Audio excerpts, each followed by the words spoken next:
and North. So there are 4 members of parliament here. The rest have sent their apologies. We have been here to review the situation, the security situation here.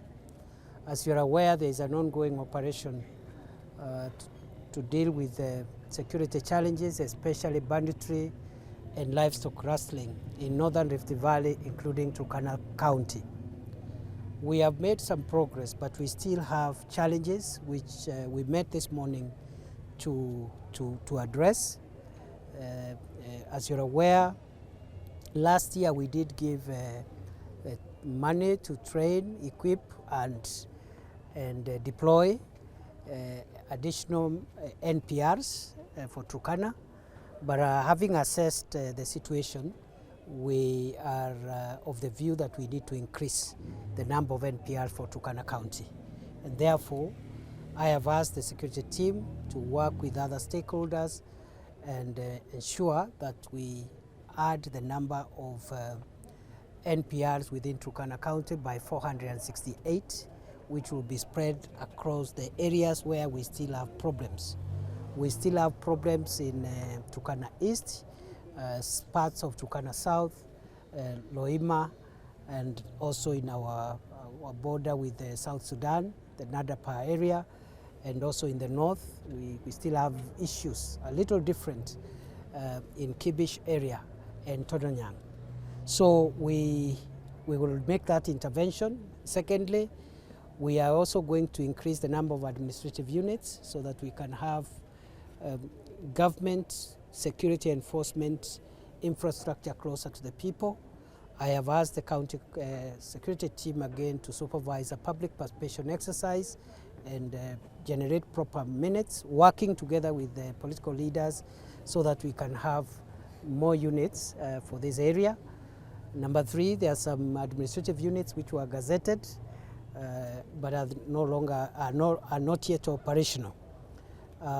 We already operationalized Lokichogio sub-county, and now we are finalizing the operationalization of Suguta, Aro, and Okiriama, and I'll be back hopefully in the next 1-2 weeks to make sure that we start the process of operationalizing the remaining sub-counties, and we are going to agree with the political leaders how to go about that, including where there is no infrastructure.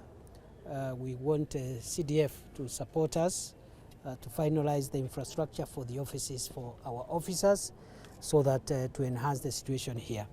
As I have said, there have been some progress, but still we are experiencing challenges. In the last 6 months, 6,800 livestock has been stolen from Turkana County by criminals who are suspected to be coming from neighboring county.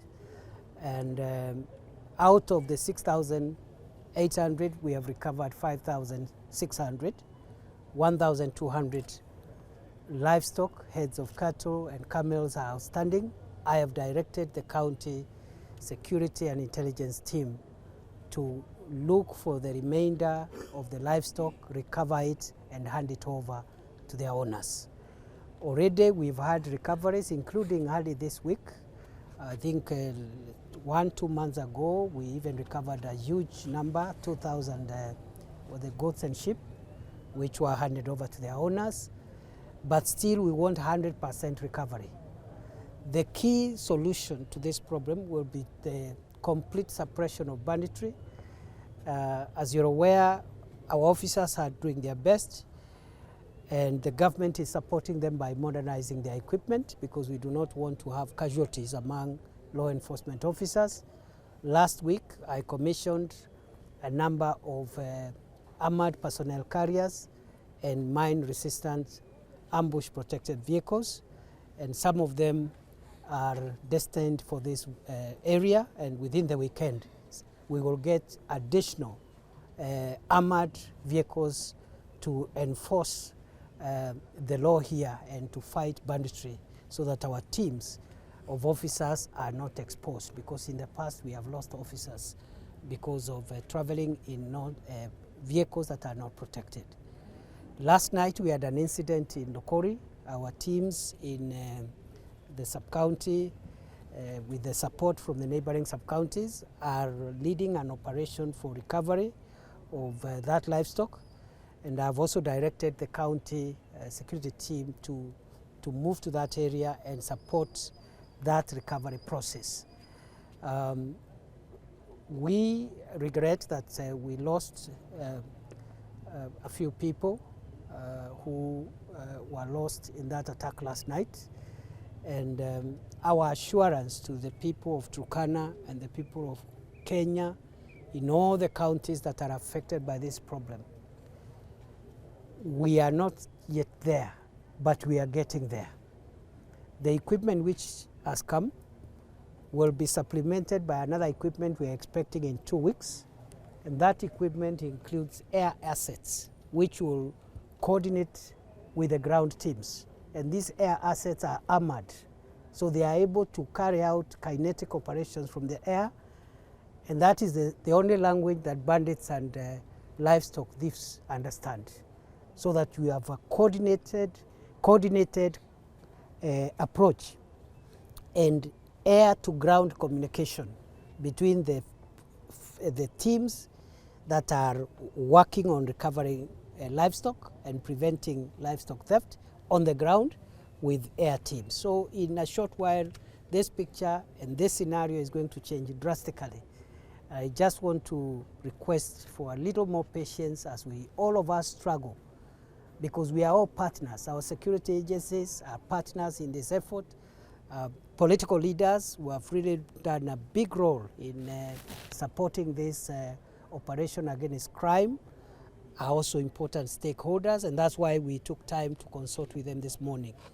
So we came here to agree together as security people with our political leaders and other stakeholders on how we firm up and seal the gaps, the remaining gaps, so that we can control this problem and eradicate it from our country once and for all. The highway between here and Kitale initially was a bit volatile and dangerous.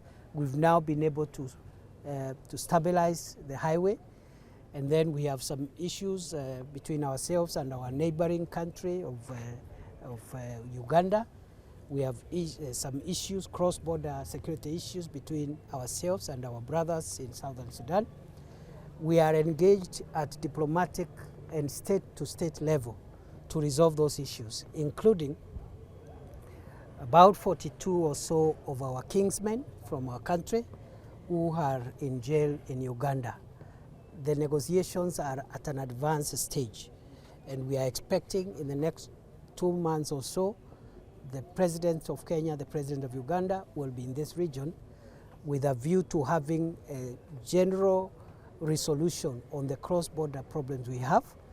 And as part of that cross-border diplomatic state-to-state engagement, we are hoping that our brothers and sisters who found themselves in Ugandan jails will be with us, all of them, hopefully. And we are cooperating very well with our neighbor Uganda. The same with the South Sudan. We have some incursion around Nadapa area, which we are handling. We just request for calm. The security agencies are seized of that matter, and we are going to make sure that we do not expose our people to any threat, even if it is coming from across the border. So by and large, that is what we are doing. And sometimes security matters being painful, being costly because we are losing lives, can be quite draining. I just want to urge all stakeholders, including journalists and members of the press, to be on one side of law enforcement and peace and security, and isolate the bandits and criminals to be on one side alone. The moment the bandits think that we are divided, and maybe there are some people who are sympathetic to them, the more they get emboldened. And I think we are seeing the last vestiges of this problem that has troubled us for so many years. We are seeing the last bit of it. We are also going to clean areas where some of the bandits are hiding, including the game reserve in the south of this county. and we have discussed how to clean up that place as a disturbed area and make sure that nobody accesses that place for whatever reason. If they are looking for pasture, they will look for pasture elsewhere. And of course, finally,